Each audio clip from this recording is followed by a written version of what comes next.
আসসালামু আলাইকুম রহমতুল্লাহ বরকাতুহ। প্রিয় দেশবাসী, আগামী 15ই নভেম্বর শনিবার খতমে নবুয়ত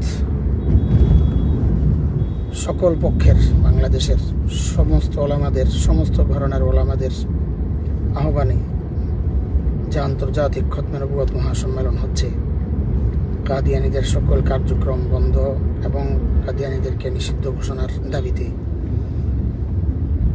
সারা দুনিয়া থেকে এই বিষয়ক বিশেষজ্ঞ ওলামারা আসবেন। ইনশাআল্লাহ আমরাও এই খেদমতের সাথে যুক্ত আছি, থাকব। আপনারাও আসুন সদল বলে। ইনশাআল্লাহ নবী প্রেমিক সমস্ত দেশবাসীর কাছে আমাদের আরজি, এই সম্মেলনে অংশগ্রহণের মাধ্যমে নিজের ইমানি দায়িত্বটা আমরা আদায় করব ইনশাআল্লাহ। আল্লাহ সকলের আশাকে কবুল করেন, নিরাপদ করেন। সফলতার জন্য দোয়াও করি আমরা সবাই।